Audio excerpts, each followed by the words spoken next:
Book माई show juke box presents. जरा खौफ से सुनो। पता नहीं रात है या सुबह, आज से पहले कभी एहसास ही नहीं हुआ कि वक्त भी एक भूल भुलैया ही है।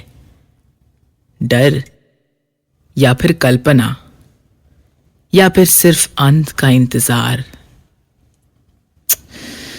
क्या कर रही हूं मैं? क्या हार मान गई हूं खौफ से? लेकिन जो दिखता ही नहीं, सिर्फ महसूस होता है, उससे कैसे लड़े? आज भी रोज की तरह सुबह 7 बजे उठ गई थी मैं। दूध वाला, कचरे वाला, बाई, पेपर, नाश्ता, मेरे हस्बैंड रोहित का ऑफिस जाना, सब कुछ हर रोज की तरह ही था। बस आज रोहित को थोड़ा जल्दी निकलना था। रात ही पता चला था कि उन्हें दिल्ली जाना पड़ेगा। प्रिया, यार तुमसे कितनी बार कहा है, प्लीज मेरे सॉक्स एक साथ रखा करो। मैंने हंसते हुए कहा, सॉक्स तो एक ही साथ होते हैं, लेकिन अगर फिर भी 2 अलग कलर्स पिक करोगे तो मैं क्या कर सकती हूँ? रोहित भी इरिटेट होते होते हंसने लगे। रोहित ने जल्दी जल्दी नाश्ता किया। मैं उन्हें छोड़ने दरवाजे तक गई और जैसे कि रोहित की आदत है, मुझे डोर पे ही खड़े होकर गुड बाय किस करने लगे। रोहित कोई देख लेगा, ऐसे अच्छा नहीं लगता। क्यों?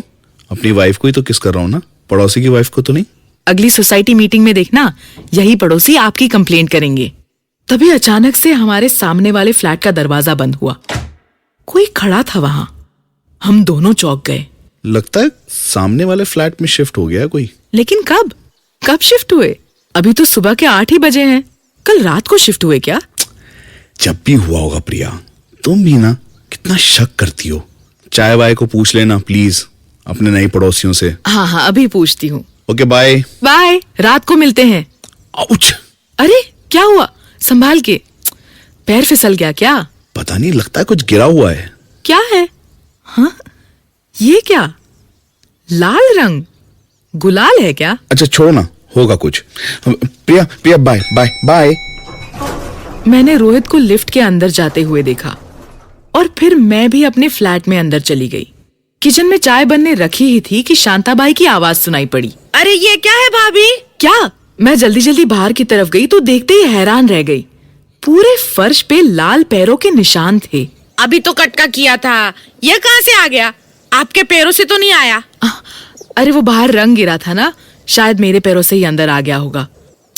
आपके पैर तो साफ है भाभी। मैंने अपने पैर उठाकर देखा, लेकिन मेरे पैरों पे तो कोई रंग नहीं था। अच्छा, तो ये निशान भी साफ कर दे, आए होंगे जैसे भी। मैंने चाय चढ़ाई है, सामने वाले फ्लैट में कोई शिफ्ट हुआ है, उनके लिए बनाई है। तूने देखा कौन है? नहीं, मैं भी देखती हूँ।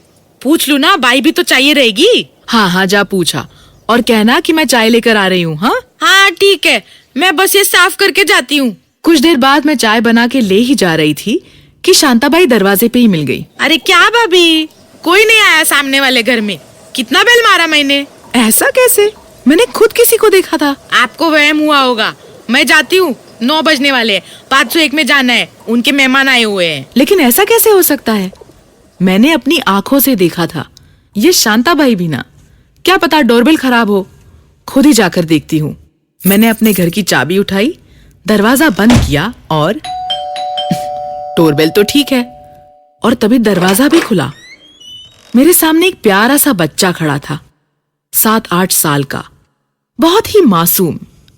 बेटा, आपकी मम्मी है? मैं सामने वाले फ्लैट में रहती हूँ। बच्चे ने कुछ जवाब तो नहीं दिया, लेकिन एक बहुत ही प्यारी स्माइल देकर अंदर भाग गया। कुछ देर बाहर ही खड़ी रही, फिर सोचा क्यों ना अंदर जाके देख लूं, शायद बिजी हो। अंदर कदम रखा, पूरा फ्लैट खाली था, एक भी कार्टन या कोई फर्नीचर नहीं था। और तभी मेरे पीछे दरवाजा बंद हो गया। कैसे? मुड़कर देखा तो वही बच्चा कॉरिडोर में से मुझे झांक कर देख रहा है। क्या हुआ बेटा, मम्मी बिजी है क्या?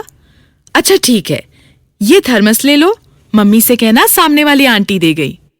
बच्चा कोई जवाब ही नहीं दे रहा, बस वहीं खड़ा मुझे देखे जा रहा है। बच्चा सच में बहुत ही प्यारा है, लेकिन पता नहीं क्यों अब मुझे थोड़ी घबराहट हुई। लगा यहां से चली जाऊं। बच्चे की तरफ थर्मस बढ़ाया, लेकिन वो बस वहीं खड़ा मुझे एकटक घूरता ही जा रहा है।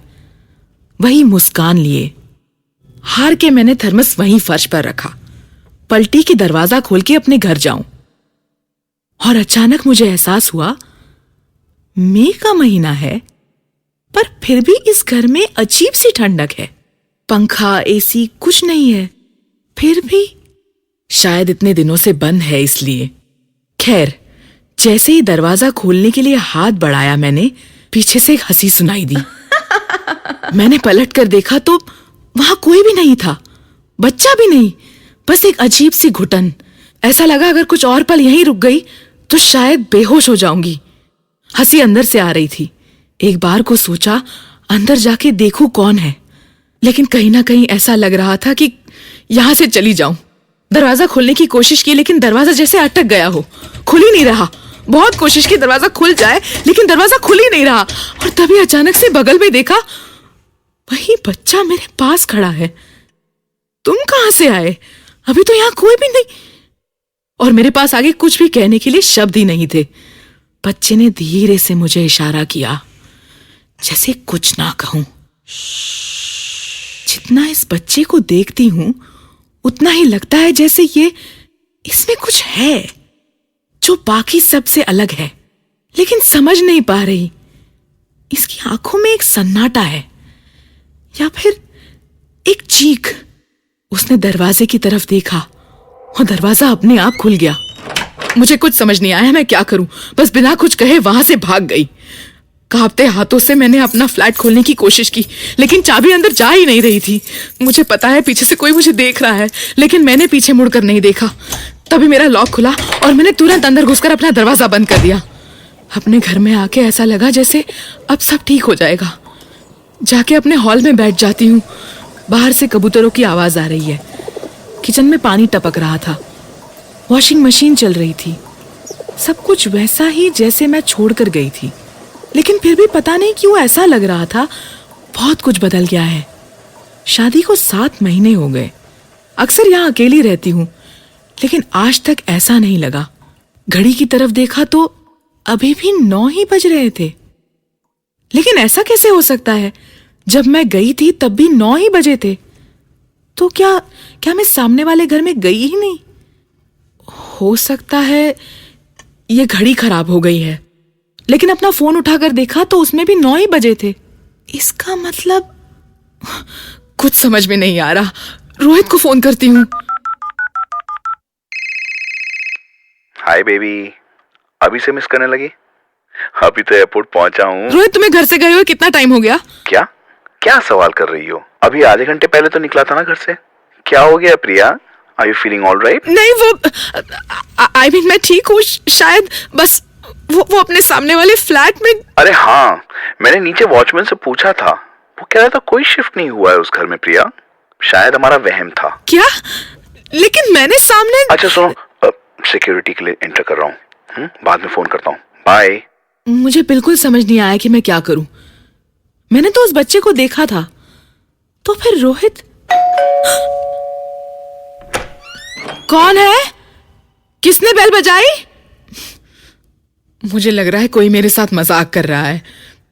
मैंने दरवाजा बंद किया और जब मैं मुड़ी तो एक ठंडी हवा का झोंका आया और मेरी आंखें बंद हो गई। ऐसा लगा मानो ये हवा कभी थमेगी ही नहीं। और बस फिर एक एक करके सब कुछ शांत हो गया, जैसे कुछ हुआ ही नहीं। आंखें खुली और जैसे ही अपने हाथ देखे, ये रंग कहां से आया? ये मेरे सारे कपड़ों पे, मेरे चेहरे पे ये रंग कहां से आया? मैं भागकर बाथरूम में गई और जल्दी जल्दी से सारा रंग साफ करने लगी। ये क्या हो रहा है मेरे साथ? बदन और कपड़ों से रंग तो साफ हो गया, लेकिन ये पानी में रंग क्यों नहीं दिख रहा था? शीशे में भी रंग नहीं दिख रहा था, लेकिन जब अपनी आंखों से देखा तो सब तरफ लाल ही रंग है। ये डोरबेल की आवाज सुनकर मैं कांप उठी। इस बार मैं दरवाजा नहीं खोलूंगी। नहीं, मैं जोर जोर से हनुमान चालीसा का पाठ करने लगी। जय हनुमान ज्ञान गुण सागर, जय कपीसती हूँ लोग, जय हनुमान ज्ञान गुण सागर, जय कपीसती हूँ लोग उजागर। राम, रोहित को कितनी बार समझाया था कि घर में एक मंदिर होना चाहिए, लेकिन रोहित ने मेरी कभी नहीं सुनी। मैं नहीं खोलूंगी, नहीं खोलूंगी। जय हनुमान ज्ञान गुण सागर, जय कपीसती हूँ। ये क्या हो रहा है? बचपन से करते आई हूँ ये हनुमान चालीसा का पाठ, तो अब क्यों आगे के शब्द नहीं याद आ रहे? मैं दरवाजा नहीं खोलना चाहती, लेकिन उठो, किसी को फोन करके बुला लूं, पर किसे बुलाऊं? पुलिस को? हिम्मत करके मैंने इंटरकॉम से वॉचमैन को फोन किया। हेलो वॉचमैन भैया, आप प्लीज एक बार ऊपर आकर देखिए ना, बार बार कोई मेरी डोरबेल बजा रहा है। हाँ जी मैडम जी, अभी आते हैं। मुझसे कुछ भी नहीं हो रहा। अब चाहती हूँ जाके अपना चेहरा टॉवल से पोंछ लूं, लेकिन मुड़ के देखने की हिम्मत नहीं हो रही है। और तभी डोरबेल बजी। कौन है? कौन है? वॉचमैन? वॉचमैन आप है क्या? लेकिन कोई जवाब नहीं आया, बस डोरबेल बजती रही। मैं भाग के अपने कमरे में चली गई और अंदर से दरवाजा बंद कर लिया। बेड के एक कोने में बैठ गई। मेरे हाथ कांप रहे थे और तभी किसी ने मेरे कंधे पर हाथ रखा। मुड़ के देखा तो वही बच्चा मेरे पास बैठा है, वही बच्चा जो सामने वाले फ्लैट में, और वो बहुत ही प्यार से मुस्कुरा रहा है। मैं जोर जोर से चिल्लाना चाहती थी, भाग जाना चाहती थी, बाहर चली जाना चाहती थी, बाहर सड़क पर ट्रैफिक में धूल भीड़ लोगों के बीच होना चाहती थी, लेकिन कदम नहीं उठ रहे थे। मेरी चीख मेरे गले के अंदर ही अटक गई थी और बच्चा मेरी तरफ देखकर मुस्कुराए जा रहा है, और मैं जैसे अंदर तक बर्फ बन गई थी। ये कौन है? कहां से आया है? क्यों आया है? कौन हो तुम? बताओ। बच्चा मेरी तरफ एक टक देख रहा है और जवाब में मेरे पीछे देखता है। मैं पलट कर देखती हूं, लेकिन वहां कोई नहीं है। ये बच्चा किसे देख के मुस्कुरा रहा है? मैं चाहती हूं ये अपना बर्फ सा हाथ मुझसे हटा ले, लेकिन हटा नहीं पा रही। और तभी वही हंसी सुनाई दी। और उसके बाद पोस्टमैन आया, कितनी चिट्ठी लाया, बताओ कितनी चिट्ठी लाया? और ये बच्चा हंस देता है। 1 2 3, 1 2 3। बच्चा हंस रहा है। बच्चा दीवार को देख के हंस रहा है। मेरा हाथ पकड़े पकड़े मुझे भी दीवार की तरफ ले जा रहा है। लगता है कोई है, मेरी दोनों और कोई है। शायद मैं और सांस ना ले पाऊं। दिखता तो बस ये बच्चा है, लेकिन और कोई भी है। कौन? पता नहीं। बच्चा मेरा हाथ पकड़े खड़ा है, मैं भी उसके साथ खड़ी हूं। कुछ मिनट, कुछ घंटे, या कुछ दिन, या साल, पता नहीं। बस यही शायद डर है। हाँ, डर ही है। किसका? पता नहीं। पोस्टमैन प्रिया, प्रिया, क्या हुआ? प्रिया, ना तुम फोन उठा रही हो, ना तुमने दरवाजा खोला। क्या हो गया प्रिया? मुझे बताओ ना, क्या हुआ है? कोई आया था?